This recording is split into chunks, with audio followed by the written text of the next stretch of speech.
یہ مناظر کسی فلم کے نہیں بلکہ خطہ عرب کے ملک شام کے ہیں، جہاں گزشتہ 1 سال سے زائد عرصے سے عوام صدر بشار الاسد کی حکومت کے خاتمے کے لیے جد و جہد کر رہے ہیں۔ وہ ملک میں جمہوریت کا نفاذ چاہتے ہیں، جمہوریت جس کے مطالبے کی قیمت کبھی سڑکوں پر مخالفین کا خون بہا کر اور کبھی املاک کو نقصان پہنچا کر وصول کی جا رہی ہے۔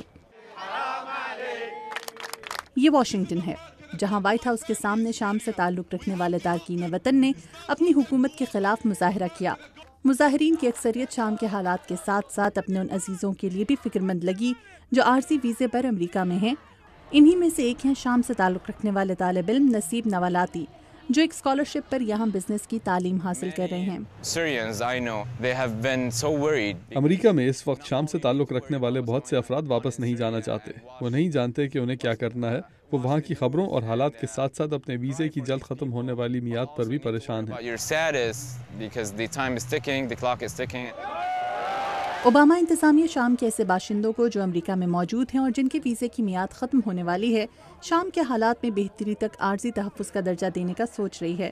اگر یہ تجویز منظور ہو گئی تو شام کے ان باشندوں کو جو سیاحت، بزنس، تعلیم یا کسی بھی اور ویزے پر امریکہ آئے ہیں، یہاں رہنے کا تب تک موقع مل سکے گا جب تک شام کے حالات درست نہیں ہو جاتے۔